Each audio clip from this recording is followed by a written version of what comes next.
नमस्कार दोस्तों, आप लोग कैसे हैं। हमारी आज की कहानी है लालच। रेखा जी अभी अपने पति मुकुल जी के लिए कॉफ़ी बनाकर किचन से निकली ही थी कि सामने से लता को आता देखकर उनका पारा चढ़ गया और कहती हैं, जब सारा काम हमें भी करना है तो तुम्हारा क्या काम है यहाँ। तुम्हें पता नहीं है क्या कि हमें सुबह उठते ही कॉफ़ी पीने की आदत है। लता कहती है, माँ जी मैं आ रही थी, लेकिन रवि को जल्दी ऑफिस जाना था। उनके कपड़े प्रेस करने में टाइम लग गया। रेखा जी बस हर बात में बहाना पहले ही तैयार रहता है। लता को शादी करके आए अभी केवल 4 महीने हुए थे। यहाँ आकर उसे ऐसा लगने लगा था जैसे किसी जेल में आ गई है। उसे कहीं जाना हो तो परमिशन लेनी पड़ती थी। कोई गलती हो जाए तो पनिशमेंट मिलता था। सास ससुर और पति तीनों ही एक सुर में उसका विरोध करते थे। कभी कभी तो मन करता कि यहाँ से भागकर अपने पापा के घर चली जाए, लेकिन पापा हार्ट पेशेंट हैं।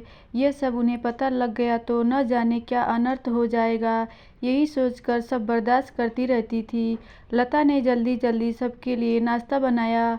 उसके बाद रवि को टिफ़िन पैक करके दे रही थी। तभी रवि ने आवाज़ दी, लता क्या कर रही हो। इतना टाइम नहीं है मेरे पास। कार चला के नहीं जाना है। मेट्रो में कितना समय लगता है तुम्हें पता है। ज़रा सा लेट पहुँचो तो ऑफिस में सुनना पड़ता है। रवि की एक एक बात इस बात की ओर इशारा था कि उसके पिता ने कार नहीं दी थी, लेकिन वह अब सब सुन लेती है।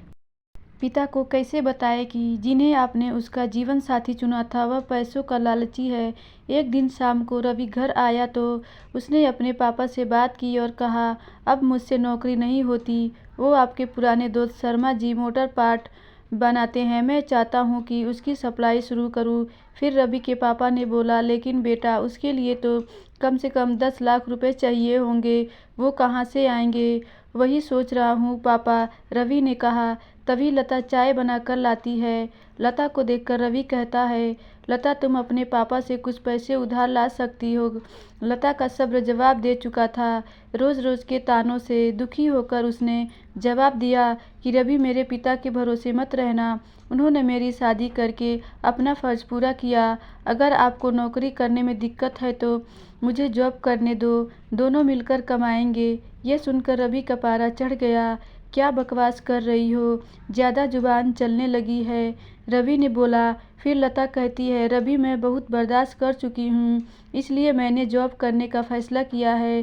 फिर रवि कहता है, नहीं हमारे घर में यह सब नहीं होता, तुम्हें जॉब करना है तो अपने घर चली जाओ। यह सुनकर लता कहती है, मुझे पता था आप यही कहेंगे। मैंने वकील से बात कर ली है, मैं जल्द ही तलाक ले लूँगी। यह सुनकर रवि और उसके पिता का हाथ पाँव फूल गए।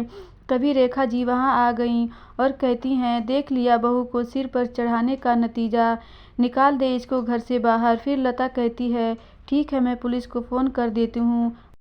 आप मेरा सारा सामान और दहेज वापस कर दीजिए। साथ ही हर महीने अपने पति की कमाई का आधा हिस्सा मैं कोर्ट से ले लूँगी। इस मकान में भी मेरा हिस्सा है, आधा मकान मेरे नाम कर दीजिए। ये सुनकर रेखा जी कहती हैं, सुनो ये क्या कह रही है। फिर लता के ससुर मुकुल कहते हैं, बेटी ऐसी बातें क्यों कर रही है, आज के बाद हम तुझसे कभी कुछ नहीं कहेंगे, तू अपने कमरे में जा। फिर लता कहती है, नहीं पापा जी, बहुत बर्दाश्त कर चुकी मैं, अब मुझसे ये दिन भर के ताने बर्दाश्त नहीं होते।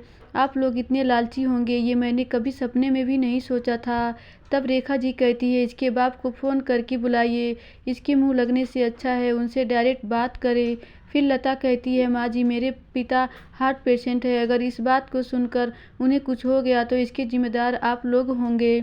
उसके बाद रवि कहता है, ये तुम्हें क्या हो गया है, आज से पहले तो तुमने कभी ऐसी बात नहीं की। तब लता कहती है, मैं आज तक आपके और मम्मी पापा जी के हर ताने को बर्दाश्त करती रही। 20 लाख रुपए मेरे पापा ने शादी में खर्च किए, फिर भी आपको कार चाहिए, बिजनेस करने के लिए पैसे चाहिए। लता ने उसी समय अपना सामान पैक किया और घर छोड़ दिया। जाने से पहले उसने अपने सास ससुर और पति तीनों से कहा, अगर मेरे पापा को आपने कुछ भी बताया तो मैं आपको अरेस्ट करा दूंगी, तलाक का नोटिस आपको मिल जाएगा, चुपचाप साइन कर देना। ये कहकर लता वहाँ से निकलकर अपनी एक सहेली के फ्लैट में पहुँच गई। एक दिन पहले उसी ने उसे हक के साथ अपना आत्मसम्मान बचाने के लिए समझाया था। वहाँ जाने के बाद लता कहती है, कोमल मैं आ तो गई हूँ लेकिन अब आगे क्या होगा। फिर कोमल कहती है, चिंता मत कर, मैंने बात कर ली है और मेरे ऑफिस में जगह खाली है। कल से तू जॉब करेगी और मेरे साथ रहेगी। 1 महीने तक जॉब करने के बाद लता एक दिन अपने घर जाती है और पिताजी को सारी बात बताती है। उसकी बात सुनकर उसके पिता कहते हैं, बेटा मुझे तूने क्यों नहीं बताया। तब लता कहती है, पापा आपने मेरे लिए बहुत कुछ किया है, अब मैं आपको परेशान करना नहीं चाहती थी। बेटी मैं इतना कमज़ोर नहीं हूँ, तू चिंता मत कर, घर आ जा। लता के पापा कहते हैं। तब लता कहती है, नहीं पापा मुझे कुछ समय दीजिए, अपने पैरों पर खड़ा होने दीजिए, अपनी एक पहचान बनाने दीजिए। कुछ ही महीनों केस चलने के बाद रवि और लता का तलाक हो गया। रवि को पूरा दहेज और 30 लाख रुपए देने पड़े। साथ ही हर महीने अपनी सैलरी का एक हिस्सा वह कोर्ट में जमा करवाता था।